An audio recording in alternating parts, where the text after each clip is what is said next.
Assalamualaikum warahmatullahi wabarakatuh. Hai. Halo anak-anak yang soleh dan solihah. Bagaimana kabarnya hari ini anak?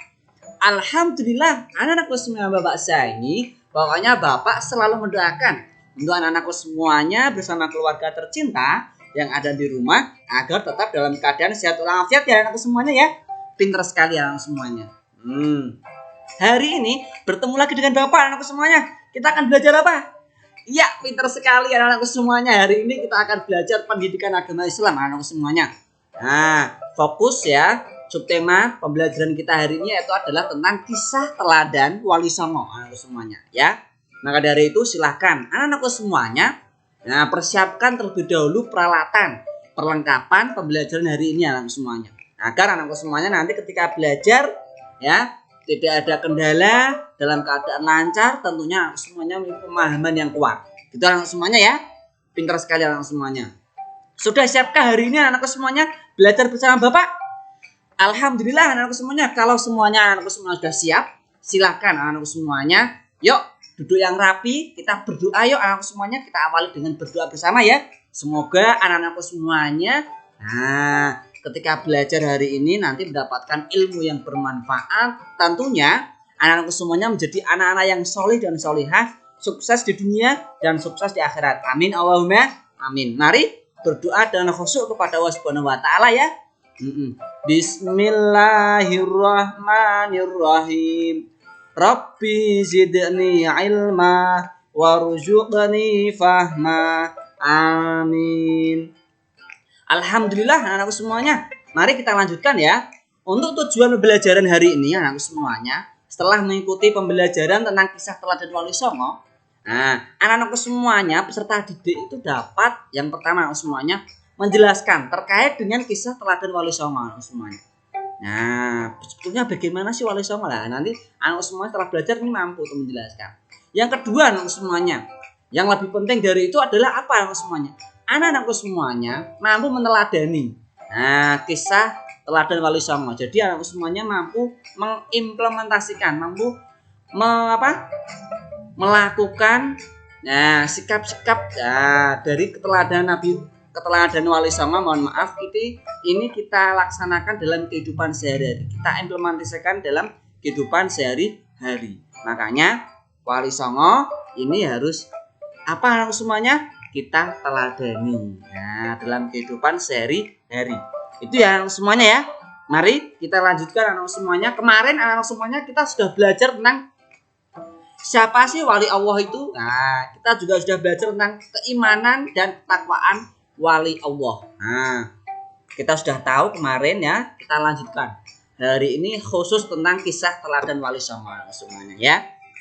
Mari anak semuanya. Ini adalah gambar tentang apa semuanya? Masjid Menara Kudus. Ini ya semuanya. Gambar ini ya, Menara Kudus ya, Masjid Menara Kudus ya. Ini adalah salah satu peninggalan. Yang terkenal dari salah seorang Wali Songo yaitu Sunan Kudus. Makanya dinamakan Masjid Menara Kudus. Untuk lebih mengenal tentang siapa Wali Songo itu dan kisah teladan apa yang dapat kita ambil dari mereka, mari semuanya silahkan ikuti video pembelajaran hari ini dengan semangat sungguh-sungguh sampai selesai semuanya. Semoga semuanya memiliki pemahaman yang lebih kuat, lebih jelas terkait dengan kisah teladan Wali Songo. Yang pertama anak semuanya, ini ada Sunan Gresik, ya. Maulana Malik Ibrahim. Ini gambarnya semuanya. Fotonya seperti ini. Tolong dicermati, diingat-ingat. Nanti biasanya kalau ada soal gambar dari antara Wali Songo, nanti siapakah yang terdapat dalam gambar tersebut? Namanya wali siapa? Nanti ditanyakan semua. Ini adalah gambar siapa tadi? Maulana Malik Ibrahim atau Sunan Gresik. Maulana Malik Ibrahim semuanya ini disebut juga dengan Sunan Gresik atau Sunan Kandes. Diingat-ingat ya. Ia lahir, Sunan Gresik ini lahir di Samarkand, Asia Tengah dan wafat di desa Gapura, Gresik semuanya, Jawa Timur. Makanya disebut dengan Sunan Gresik. Ya, diingat ya. Kisah keteladanannya adalah semangatnya mendakwahkan Islam semuanya. Ingat, semangat mendakwahkan Islam. Sunan Gresik ini banyak membela rakyat, dalam hal ini adalah Jawa, karena di Gresik semuanya Jawa Timur ya, yang tertindas oleh Majapahit. Ia juga mengajarkan cara-cara baru bercocok tanam. Nah, diingat-ingat ya, kelebihan dari Sunan Gresik selain mendakwahkan Islam dengan penuh semangat, ya, Sunan Gresik ini juga membela rakyat yang tertindas oleh Majapahit. Selain itu juga mengajarkan cara-cara bercocok tanam yang baru, model baru semuanya. Ini ya, diingat ya, itu adalah Sunan Gresik semangatnya dalam mendakwahkan Islam. Nah, selanjutnya anak-anak semuanya, tolong diperhatikan. Berikutnya adalah Sunan Ampel. Nah, atau Raden Rahmat. Ya, ini gambarnya anak semuanya, fotonya seperti ini. Tolong diingat-ingat. Ya. Sunan Ampel atau Raden Rahmat ini dianggap sebagai sesepuh oleh para wali lainnya. Ingat-ingat, sesepuh oleh para wali lainnya. Nanti kalau ada soal, siapakah yang dianggap sesepuh oleh para wali? Siapa? Sunan Ampel atau Raden Rahmat. Makam Sunan Ampel terletak di dekat Masjid Ampel, Surabaya. Nah, makanya disebut dengan Sunan Ampel. Kalau tadi Sunan Gresik wafatnya di Gresik. Kalau ini Sunan Ampel, ternyata juga sama anak semuanya. Wafatnya ya dimakamkan di Masjid Ampel, yaitu Surabaya. Gitu anak semuanya ya. Kisah teladanan yang menarik adalah ketika Sunan Ampel ini berdakwah kepada Prabu Brawijaya semuanya. Meskipun akhirnya tidak memeluk agama Islam, tetapi Prabu Brawijaya ini terkesan dengan ajaran agama Islam sebagai ajaran budi pekerti yang mulia. Nah, ini yang semuanya. Jadi Sunan Ampel, nah ini berdakwah, nah, diantaranya pada masa Prabu Brawijaya semua. Jadi meskipun Prabu Brawijaya tidak masuk Islam, tapi terkesan beliau. Ya, Prabu Brawijaya terkesan ajaran agama Islam sebagai ajaran budi pekerti yang mulia. Sunan Ampel mengajarkan falsafah Moh5. Ingat, Moh5 atau 5M anak semuanya, diingat ya. Moh5 adalah ajaran dari falsafah siapa? Sunan Ampel. Moh5 atau 5M. Apa sih Bapak Moh5? Nah, ini coba perhatikan. Yang dimaksud dengan Moh5 adalah tidak mau melakukan 5 perbuatan tercela. Moh5 itu moh itu bahasa Jawa. Moh itu tidak mau. Rak gelem. Tidak mau melakukan 5 perbuatan tercela. M ya, tercela. Yaitu apa? Yang pertama semuanya tolong perhatikan. Nah, main. M yang pertama main atau berjudi. Yang kedua ngombe. Mabukan. Yang ketiga maling atau mencuri. Ingat, yang pertama main, ngombe, maling. Yang keempat sekarang madat, yaitu menghisap candu atau ganja. Ini ternyata pada zaman dahulu sudah diajarkan oleh Sunan Ampel semuanya. Yang terakhir yang kelima yaitu adalah madon atau berzina. Ini adalah ajaran falsafah Moh5 yang disampaikan oleh siapa? Sunan Ampel anak-anak semuanya. Tolong diingat-ingat. Moh5 adalah ajaran siapa? Sunan Ampel yang dikenal dengan Moh5, tidak mau melakukan 5 perbuatan tercela. Yang pertama, main atau berjudi. Yang kedua, ngombe, mabuk-mabukan. Yang ketiga, maling atau mencuri. Yang keempat, madat, menghisap candu atau ganja. Dan yang terakhir, yang kelima adalah madon, yaitu apa? Berzina. Itu adalah ajaran yang disampaikan oleh siapa? Sunan Ampel. Ingat-ingat ya semuanya ya. Ini fotonya Sunan Ampel. Ya, kita lanjutkan ya anak semuanya ya. Pinter sekali. Mari, yang ketiga semuanya ini Sunan Bonang anak semuanya. Ini ya gambarnya anak semuanya ya. Sunan Bonang atau Makhdum Ibrahim. Sunan Bonang adalah putra dari Sunan Ampel dan sekaligus muridnya semuanya. Ia wafat pada tahun 1525. Nah, tinggal ingat ya, wafatnya tahun berapa? 1525. Sunan Bonang. Kisah keteladanannya adalah cara berdakwahnya yang bijak kan semuanya.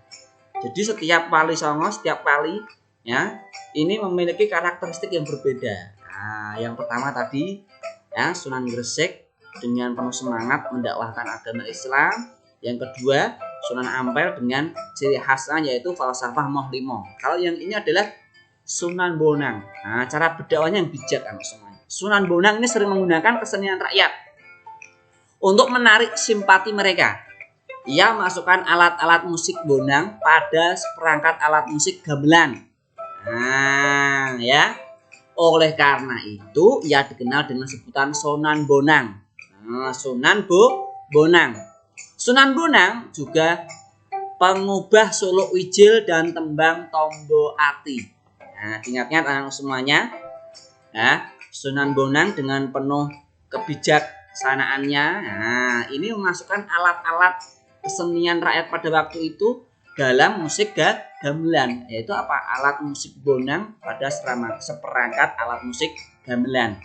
Oleh karena itu, kenapa disebut dengan Sunan Bonang? Nah, dari alat musik itu, alat musik bonang itu dimasukkan dalam peralatan alat musik gamelan.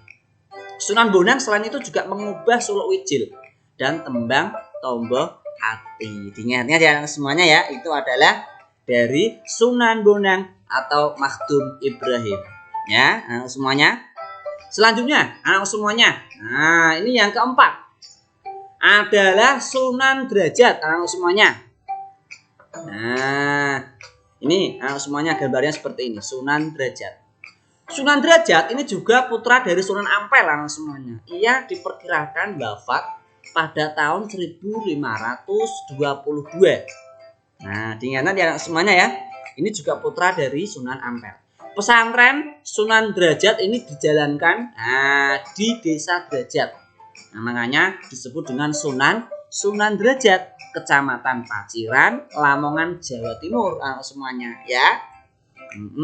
Yang berikutnya, kisah keteladanannya adalah cara dakwahnya yang menekankan keteladanan dalam hal perilaku yang terpuji, kedermawanan, kerja keras, dan peningkatan kemakmuran masyarakat. Nah, sebagai pengamalan agama Islam. Nah, ini ya semuanya. Ya.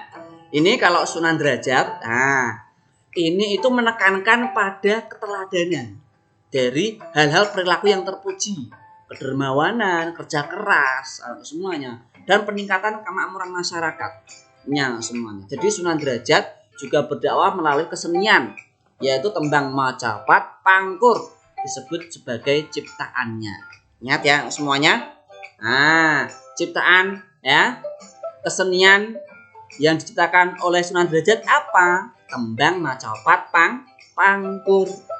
Nah, itu adalah Sunan Derajat anak-anak semuanya. Diingat-ingat ya. Sudah 4 tadi anak semuanya ya. Sunan Gresik, Sunan Ampel, Sunan Bonang, Sunan Derajat. Sekarang ini ya semuanya.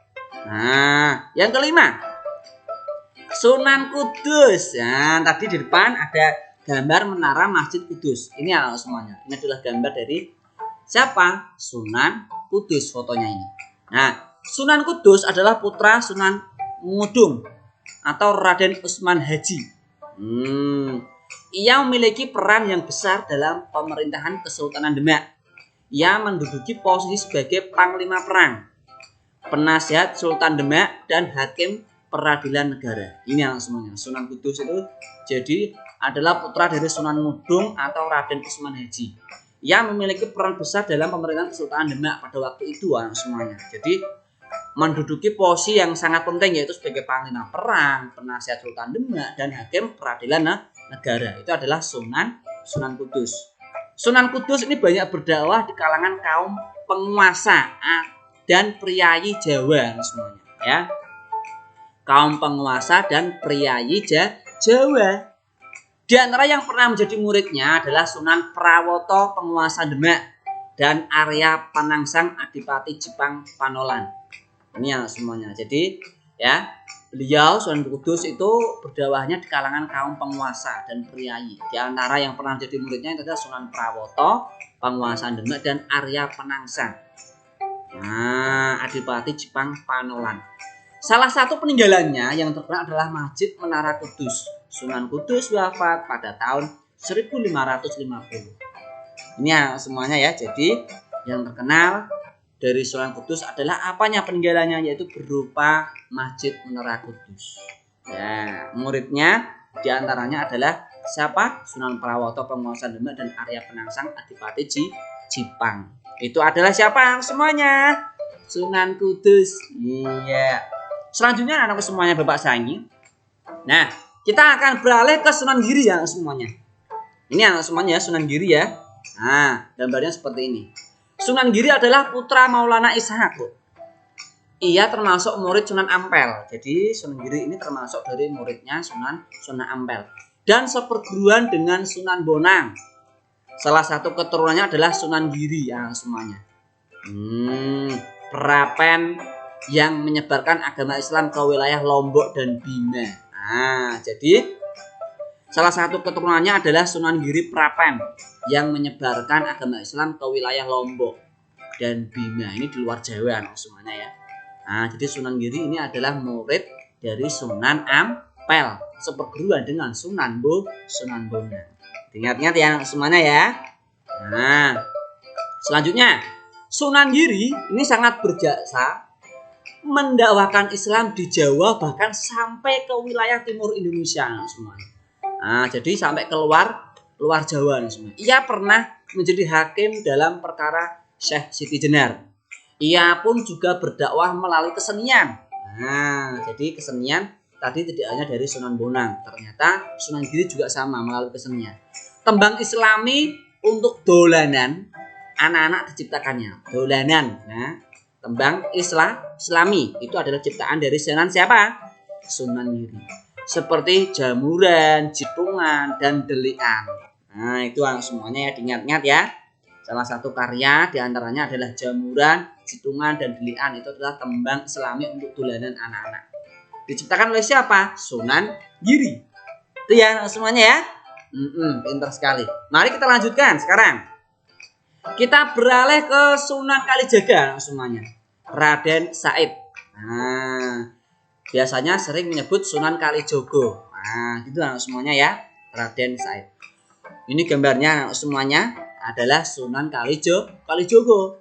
Sunan Kalijogo adalah putra Adipati Tuban yang bernama Tumenggung Wilatikta atau Raden Sahur atau Sayyid Ahmad bin Mansur yang dikenal dengan Syekh Subakir.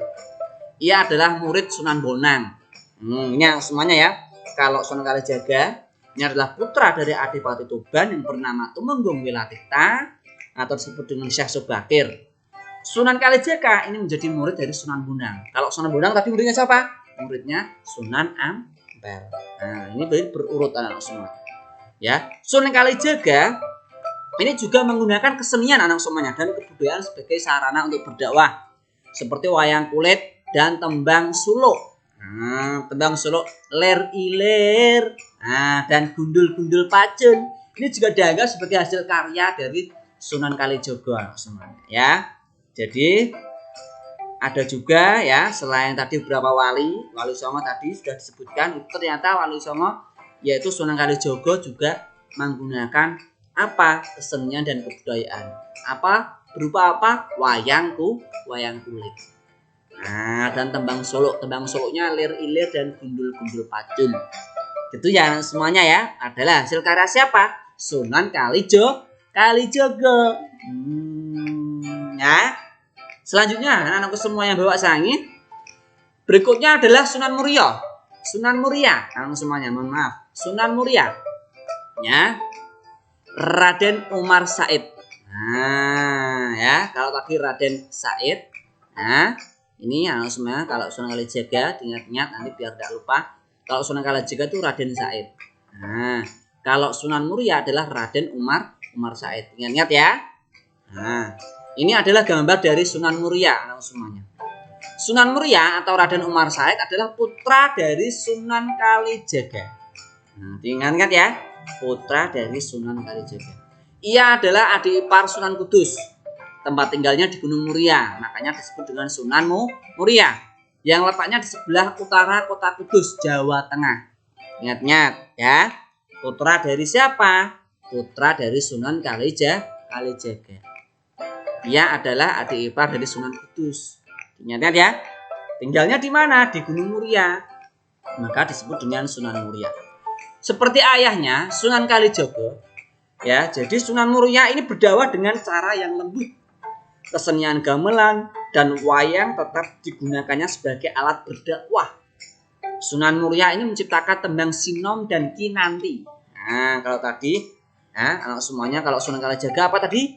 Tembangnya Ler Ilir. Nah, kalau ini Sunan Muria itu adalah tembang Sinom dan Kinanti.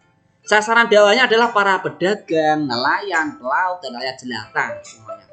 Nah, kalau Sunan Kudus tadi adalah kaum penguasa dan priayi. Tapi kalau Sunan Muria ini adalah pedagang, nelayan, pelaut, dan rakyat jelata. Ingat-ingat ya semuanya ya. Siapa beliau? Adalah Sunan Muria. Selanjutnya anakku semuanya Bapak saya ini. Nah, Sunan Gunung Jati. Ini adalah gambar dari Sunan Gunung Jati anak semuanya. Syarif Hidayatullah.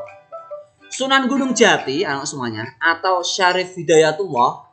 Nah, adalah putra dari Syarif Abdullah Umdatuddin. Ia berjasa mengembangkan Cirebon anak semuanya.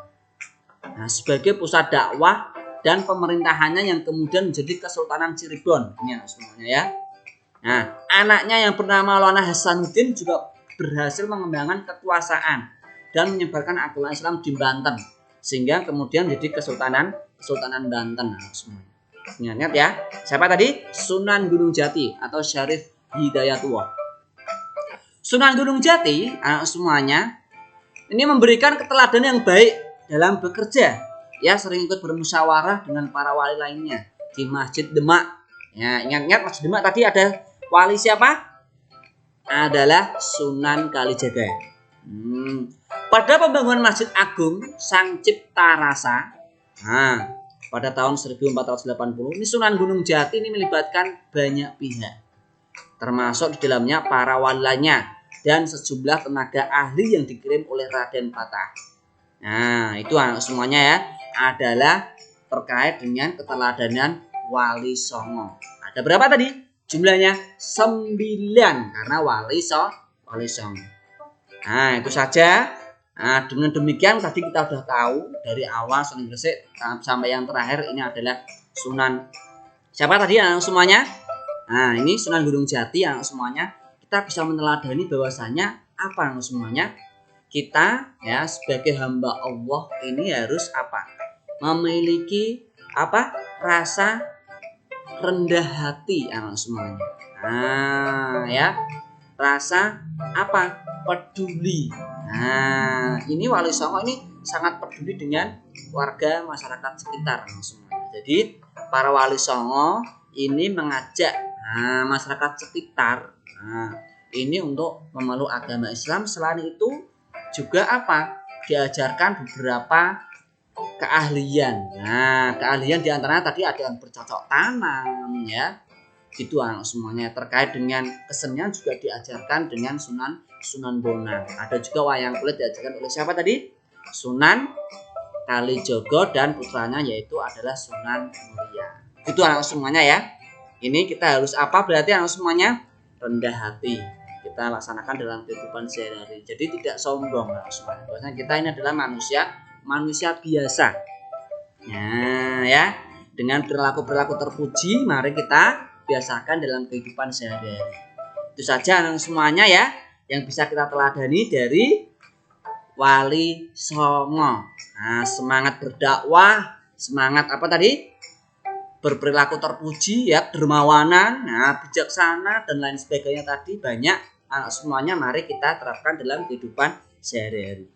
Nah, itu saja dari Bapak. Mari anak semuanya semoga bermanfaat. Yuk, anak semuanya kita akhiri dengan baca alhamdulillah ya. Pintar sekali. Mari kita baca alhamdulillah bersama-sama. Alhamdulillahirabbil alamin. Kurang lebihnya mohon maaf anak-anakku semuanya. Sampai jumpa lagi di video belajar berikutnya ya. Wassalamualaikum warahmatullahi wabarakatuh.